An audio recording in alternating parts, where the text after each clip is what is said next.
नमस्कार, श्रद्धाच art of world या माझ्या यूट्यूब चॅनलमध्ये सगळ्यांचं स्वागत आहे। मी श्रद्धा परत घेऊन आली आहे एक मस्त बिझनेस प्रोडक्ट। आता चातुर्मासात ना खूप जण उपवास करतात, भाजकं खातात। मग याच्यासाठी आपल्याला हा प्रोडक्ट उपयोगी पडणार आहे। म्हणजे काय, 12 महिने या प्रोडक्टला मागणी आहे, पण चातुर्मासात 4 महिने दुप्पट मागणी आहे। चला मग असा कुठला प्रोडक्ट आहे बघूया। चला मग, बाजरी स्वच्छ निवडलेली आहे, चाळलेली आहे।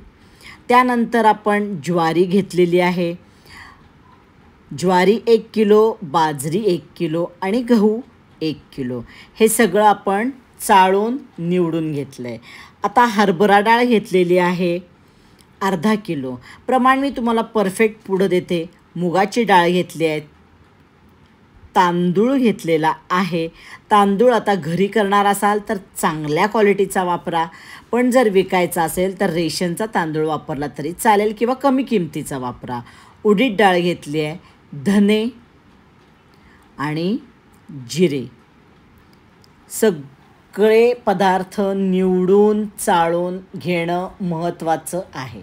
आता काय करायचं आहे, एक ओलं कापड करून त्याच्यावर आपण डाळ घातली, उडीद डाळ, आणि चांगली चोळून घेतोय। असे आपण काय करायचं आहे, सगळे धान्य आपण चोळून घ्यायचे आहेत। म्हणजे त्याला जर आपण पावडर लावली असेल किंवा तुम्ही धुतलं तरी चालेल, धुवायचं आहे, वाळवायचं आहे आणि मग भाजायचं आहे। पण जर मोठ्या प्रमाणात बिझनेस करणार असाल तर तुम्ही ओल्या फडक्यावर पुसून घ्यायचं आहे। आता पहिल्यांदा ज्वारी भाजते। आता काय करायचं आहे, एका परातीत मी कॉटनचं कापड घातलेलं आहे आणि आता त्यावर आपण भाजलेलं एक साहित्य घालायचं आहे। आता छान मीडियम गॅसवर खमंग अशी आपण ज्वारी भाजून घेतलेली आहे। त्याचा रंग बदलतो, भाजायला हलकी जाते आणि एक कण खाऊन बघावा नेहमी। आता आपण भाजतोय बाजरी। बाजरी पण तसंच छान भाजायची आहे, खमंग भाजायची आहे। प्रत्येक गोष्टीला वेळ लागणार आहे। इथं मी तेवढा वेळ दाखवत बसत नाही, आपला व्हिडिओ खूप मोठा होईल। बाजरी पण कणभर खाऊन बघितली, चांगली कुडकुडीत झाली आहे। खाऊन बघणं एक अतिशय महत्त्वाचं आहे आणि समजणारं आहे। आता आपण घेणार आहोत गहू। आता गहू काय करायचे, ते पण असे छान भाजायचेत। आता गव्हाला काय होतं, छान भाजले गेले की गहू असे फुलायला लागतात, म्हणजे आपले गहू छान भाजून झालेत हे समजायचं आहे। उडायला लागतात ते गहू आणि छान फुलतात। प्रत्येक गोष्टीला वेळ लागणार आहे, 8-10 तरी मिनटं लागतील। जास्त प्रमाणात असेल तर, कमी प्रमाणात असेल तर एक 4-5 मिनटं लागतील। पण मीडियम गॅसवर खमंग भाजणे हे खूप थालीपीठ भाजणीचं महत्त्वाचं काम आहे।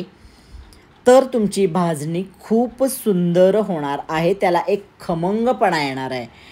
उडीद डाळ मस्त गुलाबीसर होईपर्यंत भाजायची आहे। आता इथं शूटिंगमध्ये रंग पुढं मागं झाला किंवा दिसेल, पण परफेक्ट मी भाजलेली आहे। मला लगेच कमेंट नको की भाजलीच गेली नाही किंवा काळी झाली आहे। कसं होतं की शूटिंगला लाईट कमी जास्त पडला तर तसं तुम्हाला ते दिसू शकतं।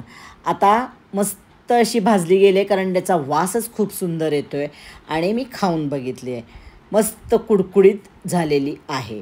आता तांदूळ पण असा छान खमंग भाजून घ्यायचा आहे। भाजणं खूप महत्त्वाचं आहे। असं थोडा गुलाबीसर व्हायला पाहिजे तांदूळ, आणि कणभर खाऊन बघा। घरी करणार असाल तर तुम्ही धुवून वाळवलं तरी चालेल आणि मग भाजलं तरी चालेल। पण बिझनेसला नेहमी आपल्याला जे सोपं पडेल ती गोष्ट करायची। आता मुगाची डाळ आपण भाजून घेतोय।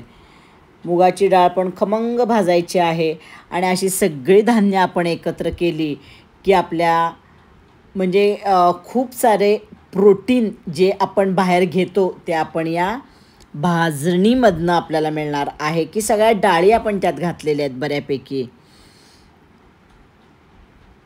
आता हरभरा डाळ. हरभरा डाळ भाजायला थोडा वेळ लागतो, त्यामुळं हरभरा डाळ व्यवस्थित शांत यानं भाजायची आहे, ती पण गुलाबीसर होईपर्यंत भाजायची. आणि हे सगळं तुम्ही खाऊन बघायचं आहे, कुडकुडीत व्हायला पाहिजे. खूप वेळ मी भाजत दाखवत बसले तर आपला व्हिडिओ खूप मोठा होईल. छान गुलाबीसर अशी भाजली गेली आहे. आणि पुढं आपण आता धने आणि जिरे भाजून घेणार आहोत. धने जिरे पण खाऊन बघा, कुरकुरीत झाले की आपले धने जिरे पण भाजून झालेले आहेत. एका कॉटनच्या कापडावर आपण काढले म्हणजे त्याची खाली वाफ होऊन खाली आपलं धान्य चिकटणार नाही. जिरे आता भाजायचे आहेत. जिरे पण आपले छान भाजून झालेले आहेत. आता पूर्ण गार आपली भाजणी झाली की बारीक दळून आणायची आहे. म्हणजे आपले काय होईल, थालपीठ भाजणीचं एक पीठ किंवा एक प्रोडक्ट तुमचं तयार होईल की ज्याची विक्री तुम्ही पाकिटात घालून 200 ग्रॅम किंवा अर्धा किलो अशी विक्री करू शकणार आहात. आता पूर्ण मस्त अशी ती काय होऊ देत, गार होऊ देत आणि दळून आणा किंवा तुम्ही घरात आटा चक्की असेल तर दळा. आता पूर्ण गार झाली आहे. आता मी ही माझ्या आटा चक्कीला दळून घेणार आहे. आणि आता आपण काय करूया, पुढं कॉस्टिंग पण बघणार आहोत. अशी आपली मस्त खमंग थालपीठ भाजणी तयार झालेली आहे. किती सुंदर दिसते बघा.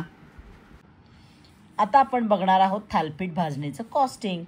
ज्वारी 1 किलो 55 रुपये, बाजरी 1 किलो 55 रुपये, गहू 1 किलो 40 रुपये, उडीद डाळ अर्धा किलो वापरली आहे 75 रुपये, हरभरा डाळ अर्धा किलो 45 रुपये, मूग डाळ अर्धा किलो 65 रुपये, तांदूळ अर्धा किलो 20 रुपये, धने इथं आपण 100 ग्रॅम घेतलेत 20 रुपये, 15 रुपये, जिरे आपण 50 ग्रॅम घेतलेत 15 रुपये, कारण जिरे महाग आहेत. आता या सगळ्याचं कॉस्टिंग आले 385 रुपये आणि गॅस आपला 80 आणि दळण 50, म्हणजे एकूण 515 रुपयाला हा एवढा सगळा खर्च आलेला आहे आपला. आता 515 रुपये आपला खर्च आला आहे, पण त्याच्यात 5150 एकूण ग्रॅम आपलं तयार झालेलं आहे. आता मी जरी याच्यात 150 ग्रॅम तूट धरली तरी साधारण 500 म्हणजे 5000 म्हणजे 5 किलो आपलं पीठ तयार झालं आहे. 200 ग्रॅमची आपण पाकिटं केली तर 25 पाकिटं याच्यात तयार होतात आणि एक पाकिट आपल्याला 22 रुपयाला बसतं पॅकिंगसह. तर ते तुम्ही 40 ते 45 रुपयाला विकू शकता. हे परत तुमच्या कस्टमर आणि एरियावर अवलंबून आहे. आता ही सगळी झाली रिटेल. तुम्हाला जर मोठ्या प्रमाणात बिझनेस करायचा आहे तर तुम्ही 2 नंबरचा माल इथं घेऊ शकता, स्वच्छ निवडून वापरू शकता. म्हणजे तुमचं होलसेल घेणार आणि 2 नंबर म्हणजे अजून तुमचं कॉस्टिंग कमी जाणार आहे आणि तुम्हाला मार्जिन जास्त मिळणार आहे. पण तुम्हाला तुमचं क्वालिटी मेंटेन करायची आहे, चांगलीच ठेवायची आहे, तर तुम्ही चांगल्या क्वालिटीचा माल होलसेलमध्ये घेतला तरी तुम्हाला हा बिझनेस परवडणारा आहे. 200 ग्रॅमची पाकिटं करा, अर्धा किलोची पाकिटं करा, जसं तुमचं कस्टमर आहे किंवा जसा एरिया आहे त्यानुसार तुम्ही पाकिटं करून विकू शकता. व्हिडिओ आवडला तर लाईक करा, जास्तीत जास्त शेअर करा, म्हणजे कुणाला खरंच गरज असेल तर त्यांच्यापर्यंत व्हिडिओ पोचेल. आणि अजूनपर्यंत माझं चॅनल सबस्क्राईब केलं नाही मग नक्की सबस्क्राईब करा आणि बेल आयकॉन दाबा.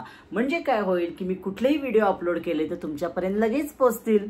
चला परत भेटूया आता पुढच्या व्हिडिओला. तोपर्यंत टाटा बाय बाय.